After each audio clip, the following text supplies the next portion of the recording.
A lethal technology we can't live without. But what if cars got smarter? Automated vehicles offer the promise of dramatically reducing collisions and fatalities on our roads and highways. The big dream is to make a car that will never be responsible for a collision. The potential payoff is huge.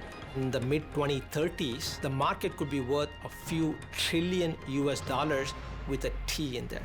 Pursuing that pot of gold, companies are already testing their cars on our streets. This is a bold and ambitious mission. Is this the beginning of a mobility revolution?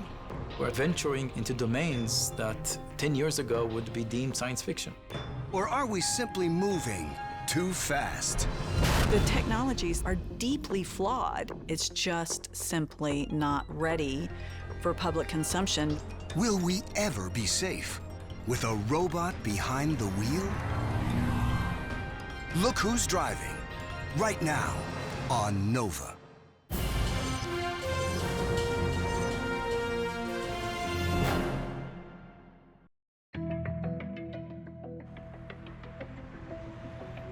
What is your emergency? Yes, I hit a bicyclist. Do you need paramedics? I don't, but they do. Every day in the United States, there are about 100 fatal car crashes. But on March 18th, 2018, one attracts particular attention because the woman behind the wheel, Rafaela Vasquez, is not driving. A computer is.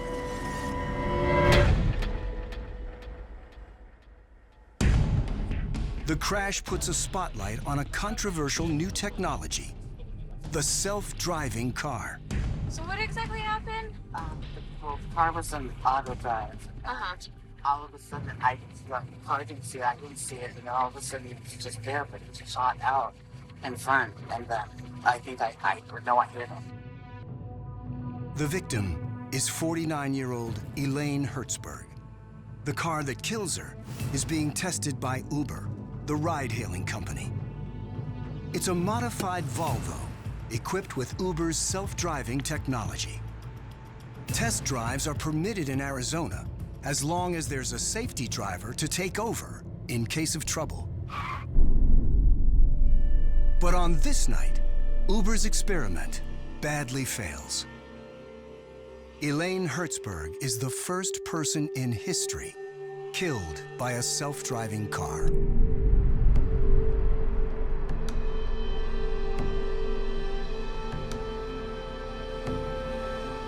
A woman was pushing a bike across a road.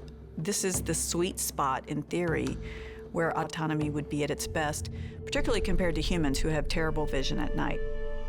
And I think that's sadly, it's a very good example of just how far away from safe these cars really are.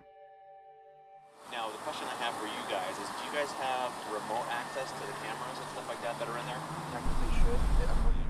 Hertzberg's death quickly becomes an international story. Killed in the street by a self-driving Uber car. Uber is now suspending all of its self-driving testing. Self-driving cars under intense scrutiny after Uber's CEO tweeting, "Incredibly sad news. We're thinking of the victim's family." So the question here is, what went wrong? The Tempe crash stokes public fears about self-driving cars. Nearly 3 out of 4 Americans say they'd be afraid to ride in one. So why is anyone even trying to make a car that drives itself? Self-driving vehicles don't get distracted. They don't get fatigued. They don't fall asleep. And, they don't drive drunk. In other words, they promise safety. Each year in the US, some 35,000 people die in car crashes. Nearly all caused by human error. They're because of a choice or an error that we make.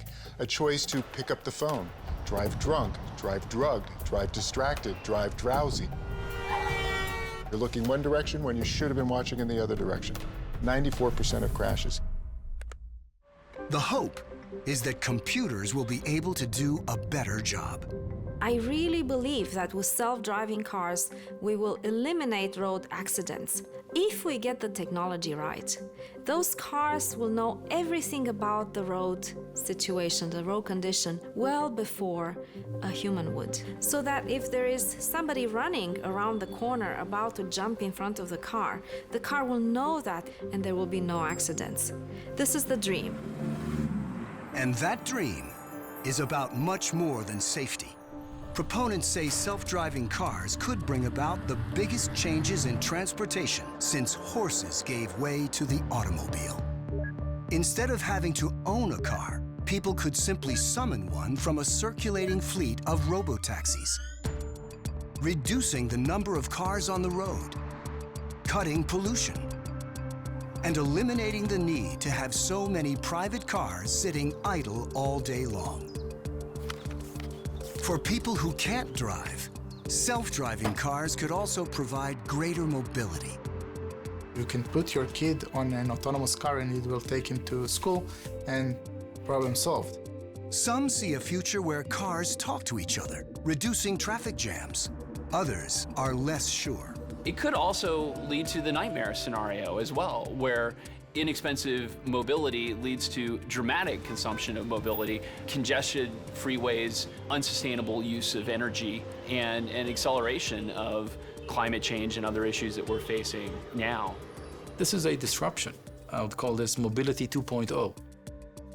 If cars today is 1.0 and horse carriages was 0.0, this is a new era of mobility. An era which in some places seems very close at hand. Like here, on the streets of San Francisco. All right, I'm gonna go ahead and slide to go. So we're off on our autonomous way. Jesse Levinson demonstrates how his company's self-driving car navigates the city's streets. On the screen here, you can see what the vehicle is planning to do. That's the green corridor. The display shows how the route is constantly adjusted in response to data from cameras and scanners that use radar and lasers. The system is designed to handle anything that might happen. But on test drives, the company always has a safety driver.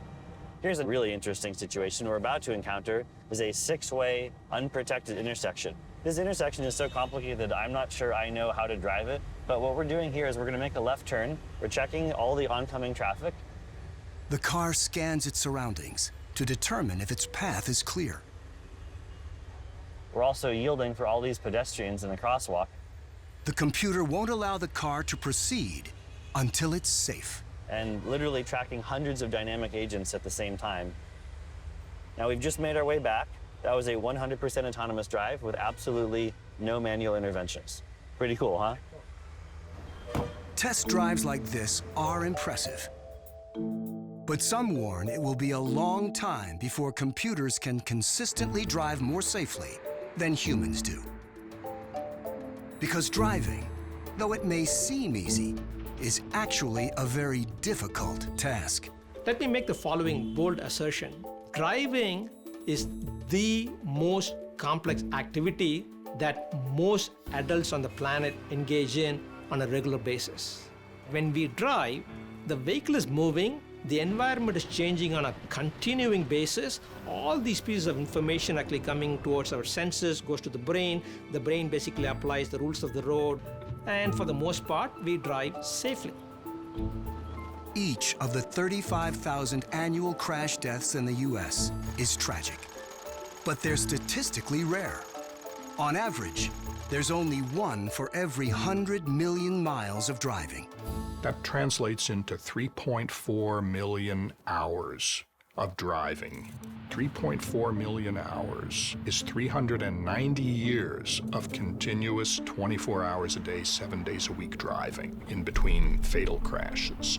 That's a very high bar for technology to clear. Think about our modern electronic devices that are powered by software that we use every day. And try to imagine that those devices could run without ever giving you the spinning blue donut that said it's not ready to give you the answer you wanted. Because if that computer was driving your vehicle, you crashed. So getting to the point where we have a software-intensive device that can operate without a fault is a huge, huge challenge. This is a bold and ambitious mission, a mission that really isn't going to be accomplished overnight. Michael Fleming speaks from hard experience. He's been working on self-driving cars for more than a decade. And like many in the field today, he got his start thanks to a push from a surprising place, the Pentagon. In 2000, hoping to reduce battlefield casualties, Congress orders the military to develop combat vehicles that can drive themselves. 2 years later, the Pentagon's research agency, DARPA, announces what it calls the Grand Challenge. A driverless car race, 142 miles through the California desert. Whoever finishes first will win $1 million. March 13, 2004, 13 vehicles rigged with sensors to detect what's ahead and software to control speed and steering set out. And we and a lot of other teams went out to compete in the DARPA, Grand Challenge with high hopes of bringing home $1 million prize. Right away, the vehicles run into trouble. The course is littered with rocks, cliffs, cattle grates, and riverbeds. Obstacles that the sensors sometimes miss. We got 100 yards out of the gate, and the vehicle just stopped working. And we failed miserably with everyone else. Of the full 142 miles, no vehicle goes farther than 8. But a year later, DARPA provides a second chance, a new challenge that doubles the payoff to $2 million. Among the 2005 competitors, a team from Stanford, confident that their car, named Stanley, can make it all the way to the finish line. They're ace-in-the-hole, cutting-edge software that uses AI, artificial intelligence. We built a computer system using artificial intelligence that's able to actually find the road very, very reliably. What you see here is a map of the environment that's being built as Stanley drives. The red stuff is stuff that it doesn't want to drive over, it's dangerous. The white stuff is the road as found by Stanley. And the gray stuff that you see here is stuff it just doesn't know anything about, so it's not going to drive there. Stanford's strategy pays off.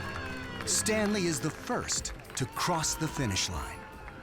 We have the green flag. 2 years later, Launch the bots. the Pentagon stages a final contest, adding a new complexity, traffic. DARPA calls it the Urban Challenge. In the 2007 Urban Challenge, they let us drive with other cars, both autonomous cars as well as human-driven cars. And so that was really exciting because all of a sudden now you have to track dynamic objects and predict what they're going to do in the future, and that's a much harder problem. To help solve it, some half a dozen teams bank on a detection technology called LiDAR, which dramatically improves a car's ability to see. They rig devices that spin 360 degrees. LiDAR works using laser beams, pulses of invisible light that bounce off everything in their path. A sensor collects the reflections, which provide a precise picture of the environment. And as those lasers are sweeping around in a circle, you get what's called a point cloud. So you'll get thousands, even millions of points coming back to the sensor, and you can build up a point cloud that looks similar to this, and it gives you very accurate geometric detail. Using all that data to pilot a car demands new kinds of software. I vividly remember the first time when some of my software that I had just written hours ago ran on the car. That was pretty incredible. There was nobody behind the wheel and it was just doing everything on its own. But not quite perfectly. Okay, folks, we have got our first autonomous traffic jam. Another historic event right here. And look at This time, 6 of 11 cars complete the course successfully. It's a major turning point, but there's also a growing appreciation for the immense challenge ahead. The reality was the Urban Challenge was a very small step compared to what had to be done to actually get commercial vehicles on the road. It was only a 6-hour race. So basically, if your car could last for 6 hours without hitting something, you were like, yep, we did it, right? Now, Getting into a commercial service with thousands of vehicles and setting a safety bar that's significantly higher than human-level performance, that's very difficult. Still, the potential of this new technology proves irresistible to engineers and to business. The DARPA challenges may have seemed like just a geeky science project, but they trigger a race to build a whole new industry. One of the first out of the gate? Tech giant Google. Should we do a simple test first? In university robotics labs. Yes! And the startups that spin out of them. A growing army of engineers keeps improving both sensors and software.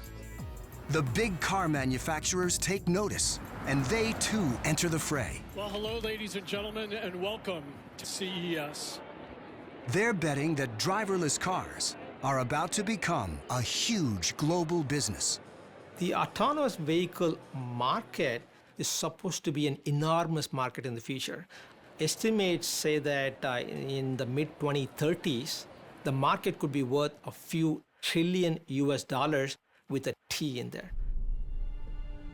That potential payday brings Uber to Arizona, whose flat landscape and sunny weather are ideal for testing self-driving cars. Uber sees eliminating its paid drivers as a key to future profitability.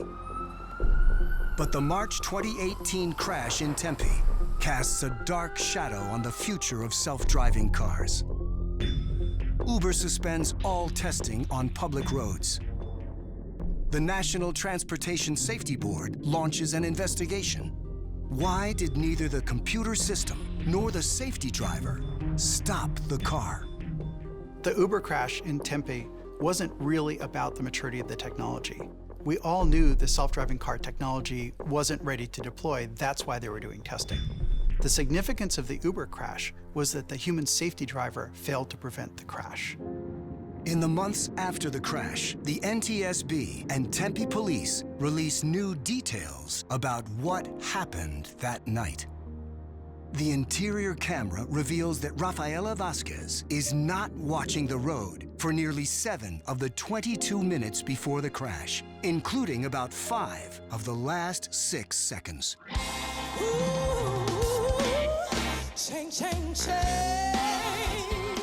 The police discover that the whole time the car is moving, she is streaming an episode of a singing competition on her phone.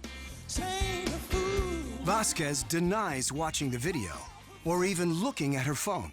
She says she was just checking the control panel, but she does not step on the brake until after the car strikes Hertzberg. The NTSB findings also point to flaws in the self-driving system. The sensors actually detect Hertzberg 6 seconds before impact, but the system doesn't alert the safety driver. It's not designed to.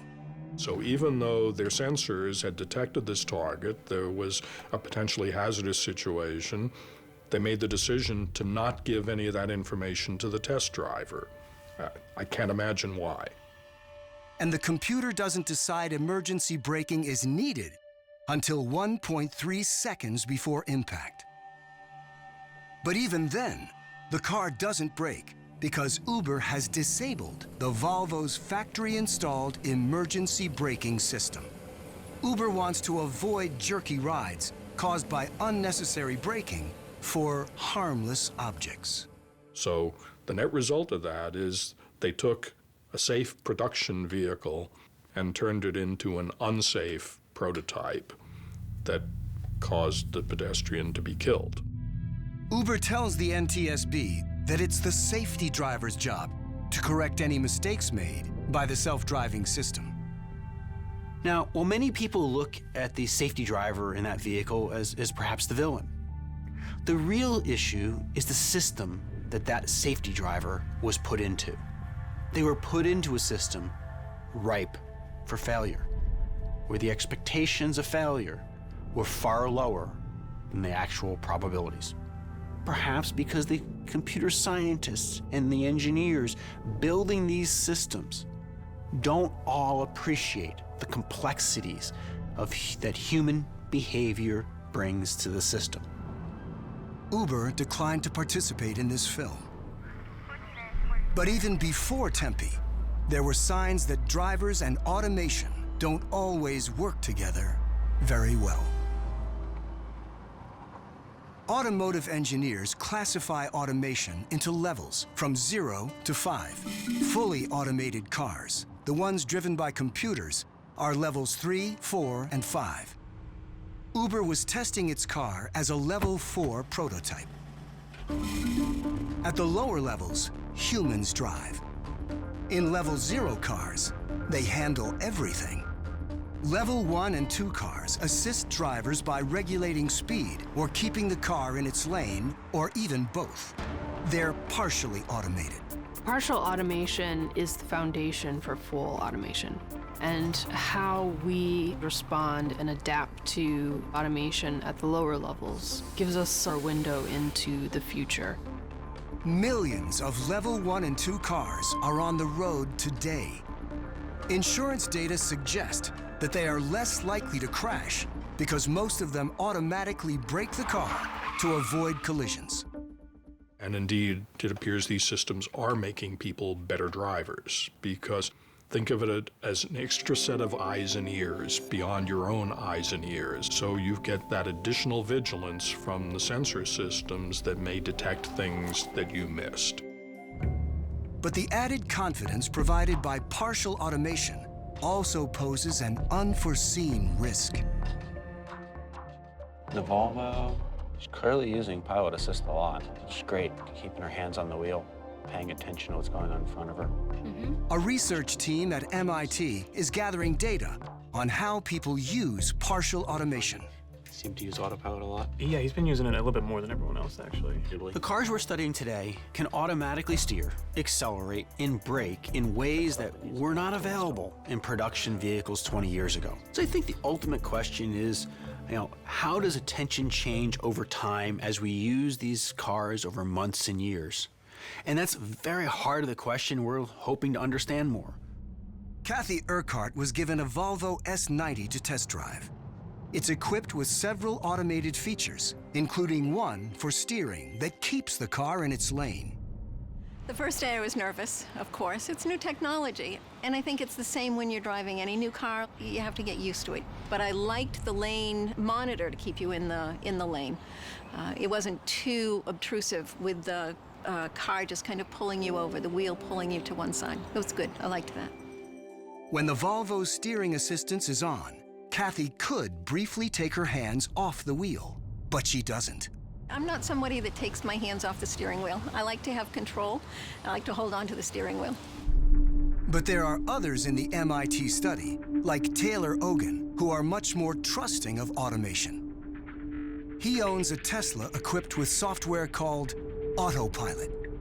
I actually traded my first car in to get Autopilot so that the car could drive itself. It helps you stay in your lane and follow the car, the distance with the car in front of you, and you really don't have to touch anything. It's awesome. I love it. I swear by it. All right, here we go. All right. All right. Tesla's founder and CEO, Elon Musk, has long touted Autopilot as a step along the road to his goal of full autonomy. No hands, no feet, nothing. It's a combination of radar, camera with image recognition, and ultrasonic sensors. That's integrated with our maps and real-time traffic. But for now, the Tesla system is still level 2, which means it requires just as much driver attention as a regular car. So the company has been criticized for choosing the name Autopilot. It's a nice, catchy-sounding name, but Autopilot certainly has a misleading connotation. It suggests that the pilot of the car is in the program, in the computer, and not in the driver of the vehicle. But Musk claims that the name is not misleading. Autopilot is what they have in airplanes, is where there's still an expectation that there'll be a pilot. So if the onus is on the pilot to make sure that the autopilot is doing the right thing. We're not asserting that the car is capable of driving in the absence of driver oversight. Yet when he uses Autopilot, Taylor Ogan feels free to look away from the road from time to time. I'm not a distracted driver, but I definitely do things that I think older people who don't trust technology wouldn't do. I'm definitely on my phone a lot more, texting, reading articles when the car is driving itself. I'm actually gonna test this autopilot thing. Oh, I can eat food! There's no life. Look at this. Some early autopilot users push things a lot further and show off their exploits on YouTube. Oh my, that's a sharp turn. I'm alive. Okay, good. What is technology? What? Drivers like these may seem hopelessly reckless, but they're just extreme examples of people placing too much trust in partially automated cars. A problem that in 2016 leads to tragedy. Geez. Car's doing it all itself. What am I gonna do with my hands down here? 39-year-old Joshua Brown is a particularly enthusiastic early adopter of Tesla's Autopilot. He loves to make YouTube videos showing what Autopilot can do. So the camera up here is what's always watching the road, and it's looking at your lane markings, and it is looking at speed limit signs. And right now we're actually about to pass. Tesla says that Autopilot should only be used on highways with entrance and exit ramps. Highways that don't have cross traffic, like this one. Once you're over, notice the sign is saying. But it's only a recommendation. And Tesla doesn't block drivers from using it on other roads too. There's a car in front of me, so I'm not gonna have to do anything. It starts to turn and stuff. Brown stresses how important it is for the driver to stay constantly alert. So just like that, I have my hands on the wheel, but I can still get my foot down to a brake and just keep it like this, because you can react so quickly that if anything goes wrong, you're gonna wanna be able to take control very, very quickly while we're driving like this. On May 7th, 2016, near the town of Williston, Florida, Joshua Brown is cruising east on Route 27A, a 4-lane divided highway that has numerous intersections. He's driving at 74 miles per hour with Autopilot switched on. As Brown nears an intersection, a truck driver prepares to make a left turn across his path. The truck is supposed to yield, but it doesn't. It begins its turn with Brown's Tesla about 1,000 feet away. Brown now has about 10 seconds to avoid a collision. Records show that he is not using his phone, but he does nothing, and neither does Autopilot. The Tesla slams into the trailer, killing Brown. In the immediate aftermath, a critically important question: who or what is to blame? Autopilot is an obvious suspect, but the NTSB clears it because Autopilot isn't designed to detect obstacles like that truck that are crossing the car's path. It only looks for objects moving in the same direction as the car. So the safety board splits the blame between the truck driver for failing to yield and Brown for not paying attention. Had he noticed the truck and stepped on the brake, he could have easily stopped with plenty of room to spare. And Brown is not the only person killed while using Autopilot. In 2016, in China, a driver named Gao Yaning crashes into a road sweeper. Deadly Tesla crash in California. In 2018, in California, Walter Huang dies when his Tesla crashes into a barrier. Being set on autopilot. This deadly Tesla crash raising new questions tonight. The roof of the car was ripped off as it passed under the trailer. And in 2019, Jeremy Barron Banner is killed in Florida when his Tesla hits a truck crossing its path. The circumstances of which are similar to a crash in May of 2016 near Gainesville. Despite these fatalities, Tesla says that it continually improves Autopilot. And it asserts that drivers who use Autopilot have a lower crash rate than US drivers as a whole. Tesla declined to participate in this film. Some scientists say that Autopilot and other systems like it remain inherently risky. When cars are fully manual and you must do everything yourself, you bring all your cognitive resources to bear to do that task. But if the automation is doing a good enough job, people will check out in their heads very quickly. Your brain is wired to stop paying attention when the automation starts doing well enough. It's very easy to be lulled into a false sense of security if you're supervising an automated vehicle that you have never seen have any sort of issue. That false sense of security makes it difficult for people to react quickly in emergencies. So many engineers are skeptical of what's called Level 3 autonomy, where a car can fully drive itself, except in an emergency, when the system alerts the driver to take over.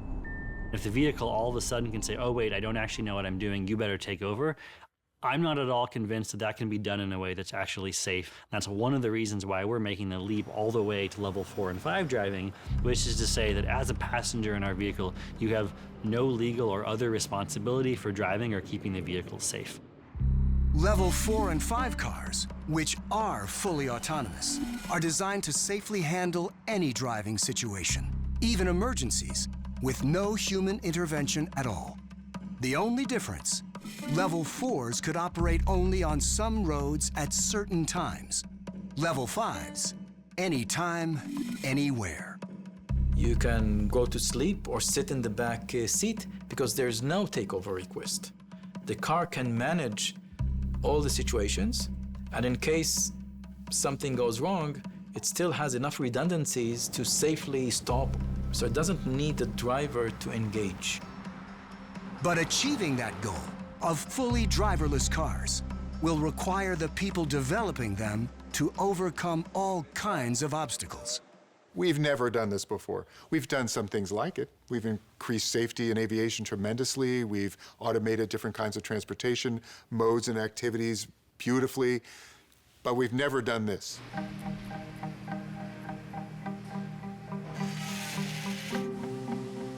Trying to develop an automated vehicle that can do everything that a human driver can do is a huge problem, and it requires an awful lot of interlocking pieces. To even match human drivers, a self-driving car needs to learn to handle not just one, but 3 distinct tasks nearly flawlessly. The first, seeing everything that's around the car. Second, understanding what it's seeing. And third, planning the car's path and controlling its acceleration, braking, and steering along the way. First, seeing. Most self-driving cars rely on cameras, radar, and LiDAR. Each has weaknesses. Cameras work poorly at night. Radar doesn't distinguish very well between different types of objects. And LiDAR can fail completely in rain, snow, or fog. But even when sensors are working nearly perfectly, there's still the second big challenge: understanding what they're seeing. For us, taking in sensory information and making best guesses about the real world are second nature. For a computer, making meaning out of visual data is fiendishly difficult. In each case, it's the task called perception. The human brain is an expert in perception, but for machines, it's not natural. So this is one big challenge. Right? If you want to drive autonomously, you need to perceive the world just like humans do. Until recently, no computer could come close. But since 2010, a big leap forward in a branch of AI called machine learning has come a long way to closing the gap. Machine learning, it's about giving machines the ability to look at data, identify patterns, and make predictions. Some common examples of machine learning: an app that can recognize human speech, or an airport security system that can recognize faces. But before a computer can do these things, it has to be trained, shown countless examples of the things we want it to recognize. At the core of machine learning is the idea of using training data so that one can train the system to do something. Usually, the training stage consists of millions of examples. In this case, a set of images, of cats.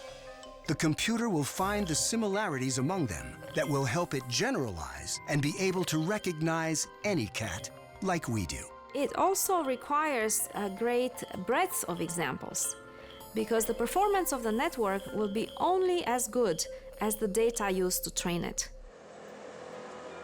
In Jerusalem, Mobileye, a specialist in autonomous technology, trains its perception software with a huge volume of data. A person has to carefully label each image so that the computer can learn what different things look like. She is making sure that all the vehicles are correctly annotated. We are looking for cars, pedestrian, traffic sign, traffic light.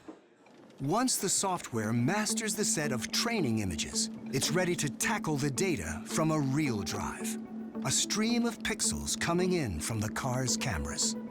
And it'll take each image from the video, it's like one frame out of the video, and say, okay, I have a bunch of pixels, a bunch of colored dots, and it tries to find out what's in there. And at a high level, what it's doing is it's going around, sniffing through the image, looking for things like, oh, there are some vertical edges, and there's some horizontal edges, and there's something round. And so it pulls out a bunch of features. And so it's pulling these video features out and associating them with whether or not it's a person or a car. Today's software can interpret millions of pixels every second. And thanks to the recent breakthroughs in machine learning, its accuracy has shot up substantially to as high as 98%. But is that good enough? Whenever I hear a good high number like 98% accuracy in the context of self-driving cars, my reaction is that's not near good enough. One of the problems with a really high accuracy is that's only about how you do on the training data. If the real world is even slightly different than the training data, which it always is, that accuracy might not really turn out to be the case. In Pittsburgh, Phil Koopman's company helps clients by pushing perception software to its limits, hoping to reveal the unexpected ways it can fail. He drops out when you fix him up for just a little bit, and then he goes away. The driverless cars have gotten really good at ordinary situations. Going down the highway on a sunny day should be no problem. Even navigating city streets, if nothing crazy is going on, should be okay. They have a lot of trouble with the things they haven't seen before. So we call them edge cases, just something you've never seen before. And you'll notice it was raining a little bit that night, so we have a lot of adults carrying umbrellas. If they don't have a lot of umbrellas in the training set, maybe it's not going to see the people with umbrellas. It's not going to see the people. So when it sees something that it's never seen before, it's never seen an example, it doesn't know what to do. Today, Koopman and his colleague, Jen Gallengane, are driving around Pittsburgh in his car, looking for edge cases. We have the crossing guard directing traffic in addition to a traffic light. They use what they learn to improve the training of the software. The red boxes you see are called bounding boxes. And what those are, they're just a rectangle around where the person is in the image.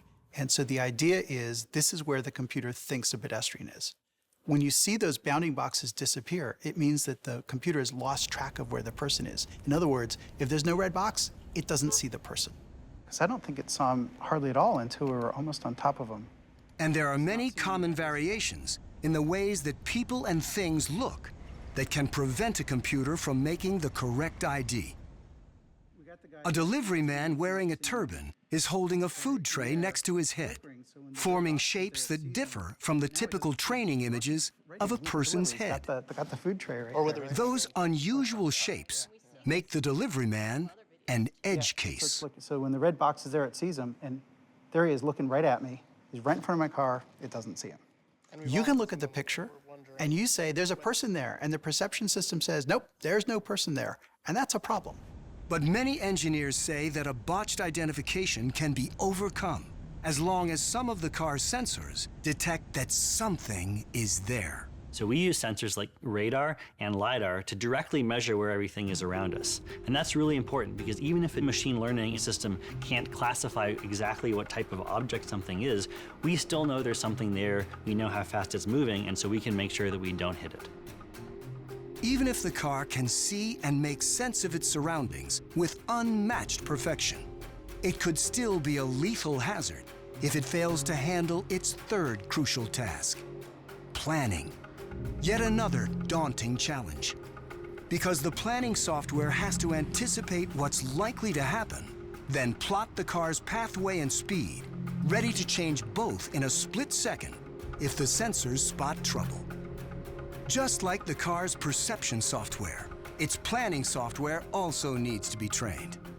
To do that without putting lives at risk, most companies do a lot of their training in environments they can fully control. One of them is computer simulation. We are driving in San Francisco, so we have to create a world in simulation that is just as complex and varied as San Francisco. And this is not a small feat. When we run tests in simulation, we take a model of the real car, along with all the sensors that are on the real car, including the AI that runs on the real car. And this is what we place in our simulation. Here, the AI software can practice new skills without putting anyone in danger. Suppose that we drive in the real world and there is a double parked car situation we don't know how to deal with, right? So what we do is we ensure that the vehicle can deal with these situations in simulation first, so that once we actually see that situation in real life, we already know that we'll be able to deal with it. Another kind of safe training environment is a private test facility, like this one in Northern California, known as Castle. It's run by Waymo, the company that Google spun off to develop self-driving cars. And so because the site has so many different types of roads, from residential to expressways to arterial roads, going between the two, cul-de-sacs and things like that, we're able to stage basically an infinite number of scenarios that you would encounter on those types of roads in the real world. Great, let's go for a run. 3, 2, 1. Today's test. On a street where the view is blocked, a car suddenly backs out into the Waymo car's path. Great job, everyone. We can go a little spicier. We could change the speed at which the auxiliary vehicle exits the driveway. Does it rip out of its driveway and like a bat out of hell, really coming out of the driveway ahead of the Waymo vehicle, or is it slowly kind of meandering down the driveway and taking its time? Great job, guys. Let's restage and stand by. Next, the Waymo car has to handle what's called a pinch point, a two-way street made narrow by parked cars.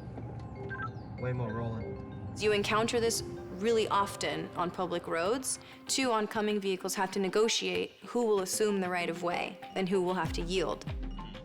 The other car arrives at the pinch point first, so the software should tell the autonomous car to yield. Building right here. Butter going around. Butter. These are just two of the thousands of scenarios the company uses to train the software, and they introduce new ones all the time. But ultimately, the only way to know for sure how a car will perform on public roads is to test it in the real world, where the stakes for wrong decisions are much higher. We don't just, let's go for a test drive just for the fun of it, because the test drive by itself may be dangerous, okay? But there are things that are very difficult to check without actually doing a test drive. And these are things that involve negotiation with other drivers. Because in order to check if you are negotiating normally and properly with other drivers, you need other drivers. Today, Mobileye engineers are testing a part of their planning software that handles merging in traffic. So we merged fine, but at the last point we're a bit slow. Merging into traffic, this multi-agent game that we're playing requires sophisticated negotiation. You're negotiating. Your motion signals to other road users your intent. So you're negotiating. And this negotiation requires skills. And those skills don't come naturally. Those skills need to be trained. You need to now change 2 lanes because the exit is a few hundred meters from us. The software is trained to be assertive when it has to be. Here, the car signals its intention to exit by speeding up so it can merge. And you saw that we changed 2 lanes without obstructing the flow of traffic, and there are many vehicles here. You need to provide agility that is as good as humans if you want to be safe. The skill gap between autonomous systems and human drivers is narrowing. And to teach self-driving cars to be even better than humans, some engineers are exploiting the things that computers can already do extremely well. Okay, you may begin. Like control machinery with extraordinary precision. Autonomous mode in 3, 2, 1. This car is drifting, a kind of controlled skid. And what makes this feat possible is a computer program to exploit the laws of physics. Here at Thunderhill Raceway in California, a team from Stanford University is developing self-driving software that can take evasive action to escape danger. In an emergency situation, you want to be able to use all of the capabilities of the tires to do anything that's required to avoid that collision. Our automated vehicles are able to put the vehicle into a very heavy swerve when that is the best choice for how to avoid the collision.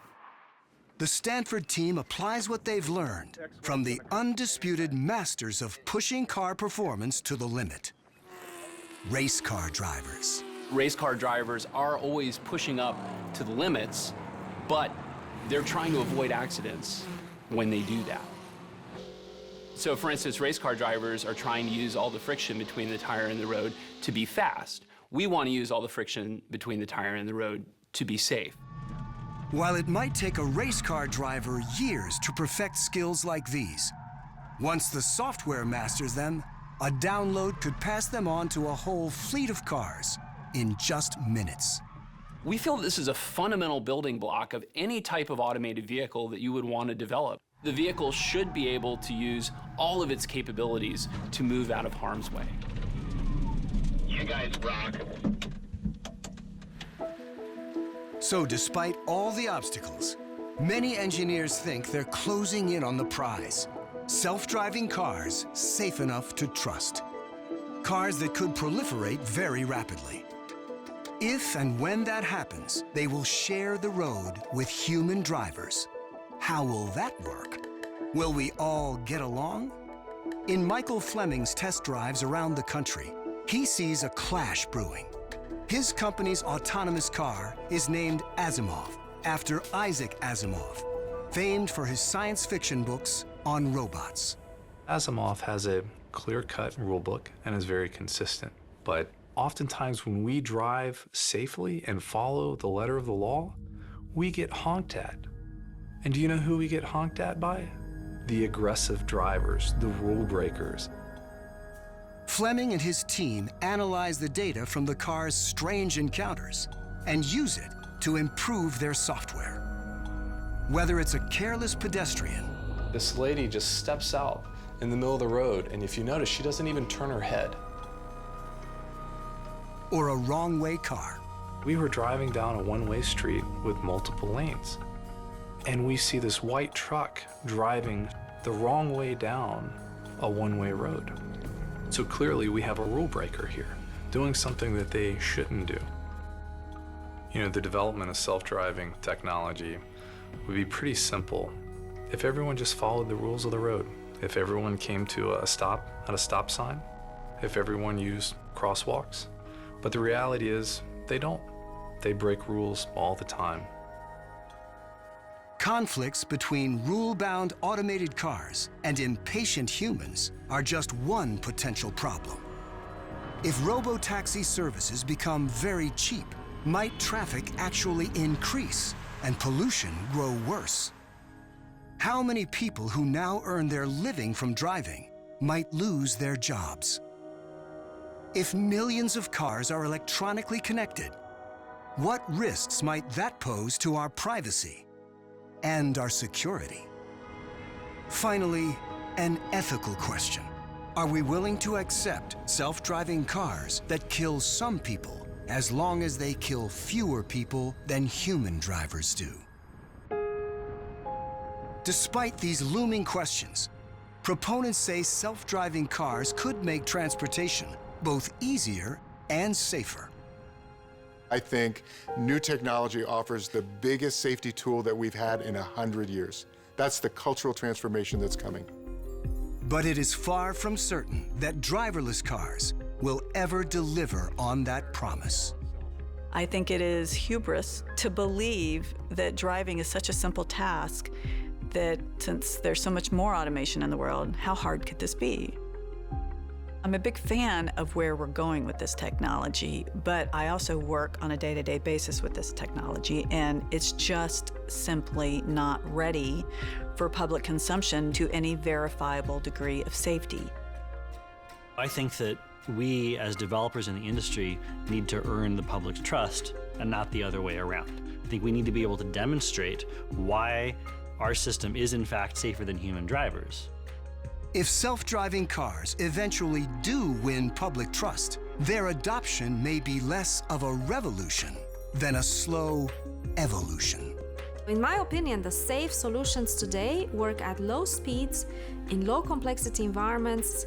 So this includes driving on private roads, on campuses, retirement communities, airports. But we do not have solutions that work in general at high speeds, in congestion, and in really difficult road conditions.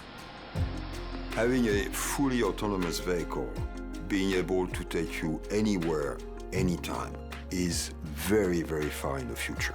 In fact, I don't have even a guess as to how far in the future that would be. It's not like a mobile phone app where, if the mobile phone app doesn't work 10% of the time, big deal. This has got to work all the time.